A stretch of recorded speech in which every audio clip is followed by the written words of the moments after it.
दिवाळी म्हणजे आनंदाचा, उत्साहाचा सण, संपन्नतेचा सण. दिवाळीचा पहिला दिवस म्हणजे धनत्रयोदशी. धनाचा वर्षाव करणाऱ्या या धनत्रयोदशीला दिवाळीत अनन्यसाधारण असं महत्त्व आहे. धनत्रयोदशीला धन म्हणजे पैसा, सोनं, चांदी इत्यादींची पूजा करून आपल्या कुटुंबाची प्रगती होत राहावी अशी प्रार्थना केली जाते. दसऱ्यानंतर पूर्ण 21 दिवसांनी दिवाळी या सणाला सुरुवात होते. दरवर्षी कार्तिक महिन्यात दिवाळी हा सण साजरा केला जातो. दिवाळीच्या दिवसांमध्ये घराघरात दिव्यांची आरास असते. काही ठिकाणी धनत्रयोदशीला धनतेरस असे सुद्धा म्हणतात.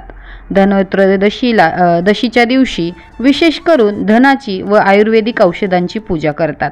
भगवान कुबेर व लक्ष्मी पूजनाचा हा दिवस दिवाळीची सुरुवात करतो.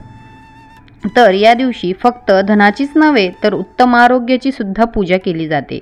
धन्वंतरी म्हणजे आरोग्य सांभाळणारे देवता, म्हणून या दिवशी आपल्या आरोग्यासाठी जे आयुर्वेदिक औषधं आहेत त्याची सुद्धा पूजा करण्याची प्रथा आहे.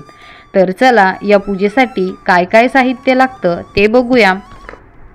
तर बघा, पूजेसाठी आपल्याला इथे आज नैवेद्यात धणे आणि गुळाचा नैवेद्य दाखवायचा आहे, म्हणून मी इथे धणे घेतलेले आहे आणि गुळही घेतलेला आहे. तर धणे तुम्ही या दिवशी नवीन खरेदी करायचे आहे, घरातले धणे वापरायचे नाही. आणि आपल्या अन्नधान्याचीही या दिवशी आपल्याला पूजा करायची असते आणि आयुर्वेदिक औषधांचीही आपल्याला पूजा करायची असते. ज्याच्यात मी लवंग, काळी मिरी, लवंग, जायफळ, तुळशीपत्र अशा आयुर्वेदिक घेतलेलं आहे. त्याच्यानंतर आपल्या घरातील सोन्याच्या किंवा चांदीच्या ज्या काही वस्तू असतील त्यांचीही आपल्याला या दिवशी पूजा करायची आहे. तर इथे मी चांदी आणि सोनं दोघांच्या वस्तू घेतलेल्या आहे. आपल्याला इथे नागलीचे किंवा खाऊचे पानं लागणार आहेत, फुलं लागणार आहेत. कलश मांडणी करण्यासाठी नारळ, तांब्या, सुपारी, पैसा अशा सर्व वस्तू मी इथे घेतलेल्या आहेत. तर इथे माझ्या देवघरातीलच लक्ष्मीची छोटीशी मूर्ती मी घेतलेली आहे. अक्षदा घेतलेल्या आहे, हळदी कुंकू घेतलेला आहे. आणि आपण कोजागिरी पौर्णिमेला ज्या सुपाऱ्या मांडल्या होतात विष्णू भगवानांची, कुबेरांची, त्या सुपाऱ्या आपल्याला इथं घ्यायच्या आहेत. तर या सुपाऱ्यांमध्ये मी एक अजून सुपारी घेतली आहे, ती म्हणजे धन्वंतरी भगवानांची. माझ्याकडे फोटो नाही त्याच्यामुळे मी सुपारी मांडणार आहे. तुमच्याकडे फोटो असेल तर तुम्ही सुपारी नाही मांडली तरी चालेल. तर इथे बघा, मी एक चौरंग टाकून घेतलेला आहे. चौरंगावरती लाल वस्त्र अंथरलेलं आहे आणि लक्ष्मी मातेचा फोटो ठेवलेला आहे. तर आता आपण पूजेला सुरुवात करूया. तर सर्वात प्रथम आपण दीप प्रज्वलन करून घेणार आहे. तर इथे मी समईच्या खाली विड्याच्या जोडपानांचं आसन ठेवणार आहे आणि तिथे अक्षदा, हळदी कुंकू अर्पण करून त्याच्यावर समई लावून घेणार आहे. तर कुठलीही पूजा करायच्या आधी आपल्याला दीप प्रज्वलन करायचं आहे, म्हणजे अग्नीच्या साक्षीने आपल्याला पूजा मांडणी करायची आहे. तर इथे बघा, मी समई ठेवून घेतलेली आहे आणि समई पेटवून घेतल्याच्या नंतर समईलाही हळदी कुंकू, अक्षदा, फूल अर्पण करून तिची पूजा करून घेणार आहे.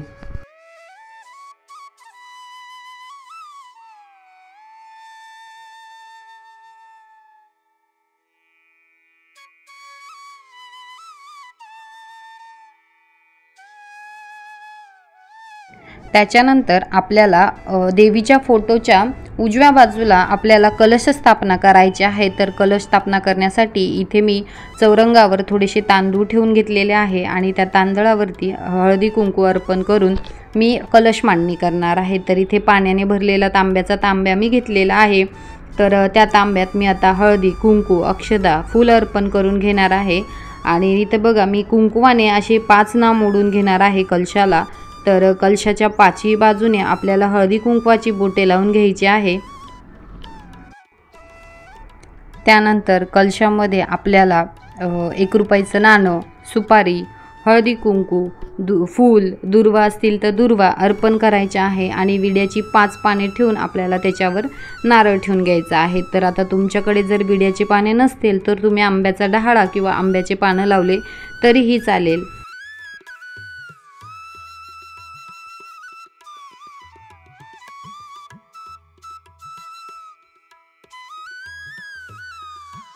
तर आता मी प्रत्येकी 2 जोडविड्याची पानं असे 4 ठेवून घेणार आहे आणि त्याच्यावरती आपल्याला देवांची स्थापना करायची आहे. तर असे 2-2 करून मी 4 अशी विड्याची पानं पाटावर मांडून घेणार आहे. तर सर्वात पहिल्या पानावर मी गणपती बाप्पांची स्थापना करणार आहे, त्यांच्या बाजूला मी महालक्ष्मीची स्थापना करणार आहे आणि त्याच्यानंतर मी धन्वंतरी देवाची स्थापना करणार आहे। म्हणजे तिसऱ्या पानावर आपण धन्वंतरी देवाची स्थापना करणार आहे। तर माझ्याकडे फोटो नाही आहे म्हणून मी सुपारी मांडलेली आहे। तुमच्याकडे जर फोटो असेल तर तुम्ही सुपारी नाही मांडली तरी चालेल। आणि चौथ्या पानावर मी कुबेर देवांची सुपारी स्थापन केलेली आहे। तर ह्या ज्या सुपाऱ्या आहेत ह्या मी कोजागिरीला जे सुपाऱ्या वापरल्या आहेत त्याच घेतलेल्या आहेत। तुम्ही जर वापरल्या नसतील तर तुम्ही नवीन सुपाऱ्या घ्यायच्या आहेत। तर आता प्रत्येक सुपारीला आपल्याला हळदी कुंकू अर्पण करायचं आहे। तर सर्वात प्रथम आपण गणपती बाप्पाची जी सुपारी मांडलेली होती तिची पूजा करायची आहे आणि मग बाकीच्या देवांची आपल्याला पूजा करून घ्यायची आहे। तर प्रत्येक देवाला हळदी कुंकू अक्षदा फूल अर्पण करून घ्यायचं आहे आणि त्याच्यानंतर आपण जो कलश मांडला आहे त्याचीही पूजा करून घ्यायची आहे आणि बाजूला जे देवीचा जो फोटो मी मांडलेला आहे मी त्याचीही पूजा करून घेणार आहे। तर अशा प्रकारे हळदी कुंकू अर्पण करून फुलं अर्पण करायची आहे आणि त्याच्यानंतर आपण जे 5 कुंभ धान्याने भरलेले घेतलेले होते ते असे विड्यांच्या पानासमोर एक एक करून असे ठेवून घ्यायचे आहे आणि त्यांचीही आपल्याला हळदी कुंकू अक्षदा फुलं अर्पण करून पूजा करून घ्यायची आहे। पौराणिक कथेनुसार समुद्र मंथनाच्या वेळी हातात अमृताचा कलश घेऊन भगवान धन्वंतरी प्रगट झाले होते। ते देवांचे वैद्य मानले जातात आणि त्यांना आरोग्य व आयुर्वेदाचे जनक म्हटले जाते। याच दिवशी धन आणि समृद्धीची देवी लक्ष्मी आणि धनाचे देव कुबेर हे देखील प्रकट झाले। त्यामुळे घरामध्ये धनधान्याची वृद्धी व्हावी त्यासाठी त्यांची पूजा केली जाते।